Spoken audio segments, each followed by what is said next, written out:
Today, I'm studying in for a flat wall. I know what you're thinking, is studying a word? I don't know. Now this wall is going to be exactly 207 inches long. Okay, so let's get to building. Here's a list of tools and materials needed for the job. I'll link these in the description in case you need it. Building a wall sounds pretty straightforward, especially next to a concrete outer wall like this one. And you may think it wise to simply push a newly framed wall up against the concrete to attach it. But slow down there, biggin'. In an older home, you can't assume that the concrete wall is straight up and down. Not only that, but in this home, there's a 2x6 system fastened to the joists above to keep the concrete wall from moving inward. So, I'll have to install my newly framed wall on the inside of that. First step is to mark the floor and ceiling where the newly framed wall will stand. I run a chalk line along the joists. Shake it up, string it out, and just give it a snap. Oh, that's real nice. Now our joists are marked for the top plate position. Now to mark the floor for the bottom plate. In place of a plumb line, I'm going to take a slightly different approach, using a 2x4 and level, since my plumb lines end up swinging forever like a pendulum. It's a good thing I've got some incredible help down here with my daughter.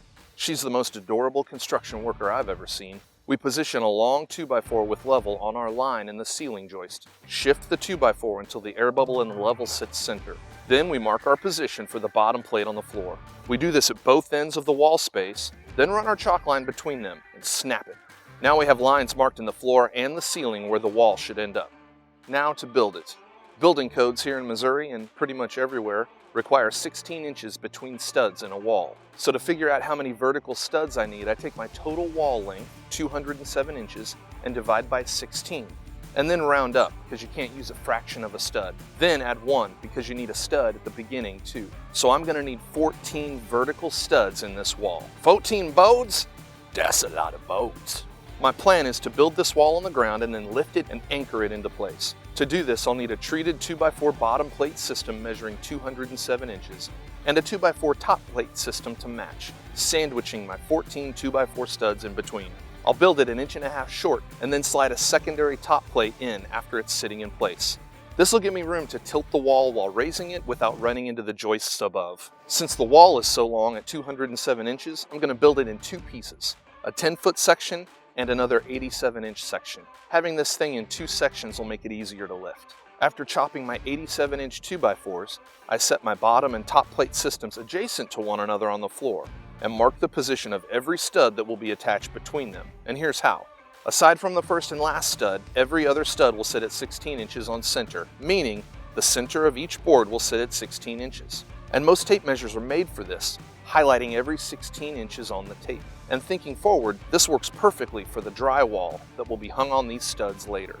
I mark my stud positions on one plate and use a speed square to continue markings to the other plate.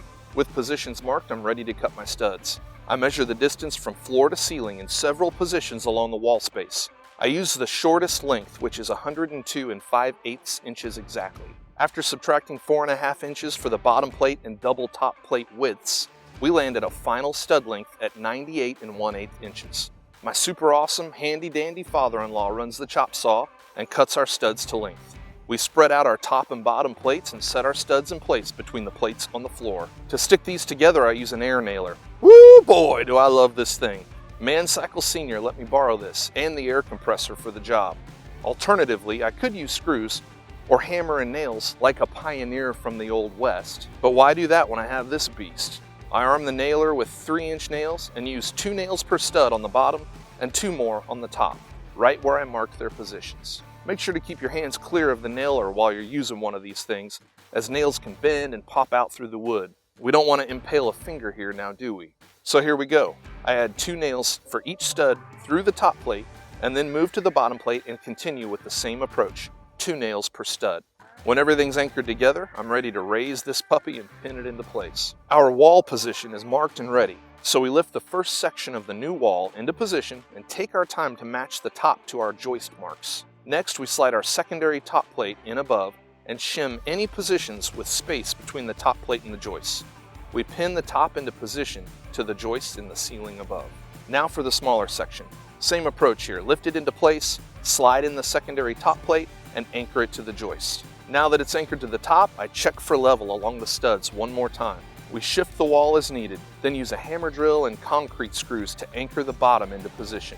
It may not be necessary to install a bridge to connect the two portions of the wall, but I do it anyway. I cut a couple 14.5-inch 2x4s and pin them into place at the top plate and bottom plate to tie it all together. When finished, the entire wall is framed and ready to go. Next step, framing the next wall with a bedroom door. Be sure to click that Mancycle logo if you'd like to subscribe and follow along with me. Thanks for watching. See you next time.